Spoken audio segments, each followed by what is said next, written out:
You ask Tiger to solve. This deals with linear equations with one unknown. The final result is x equals -1. Let's solve it step by step. Simplify the expression. Expand the parentheses.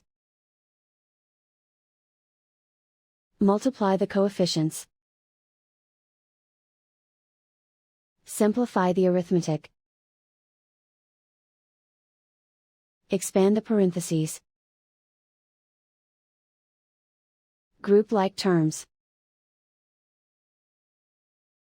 Simplify the arithmetic. Group all constants on the right side of the equation. Subtract 11 from both sides. Simplify the arithmetic.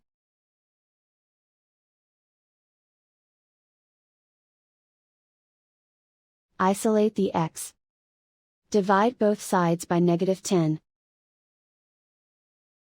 Cancel out the negatives.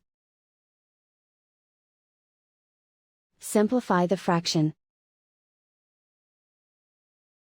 Move the negative sign from the denominator to the numerator. Simplify the fraction.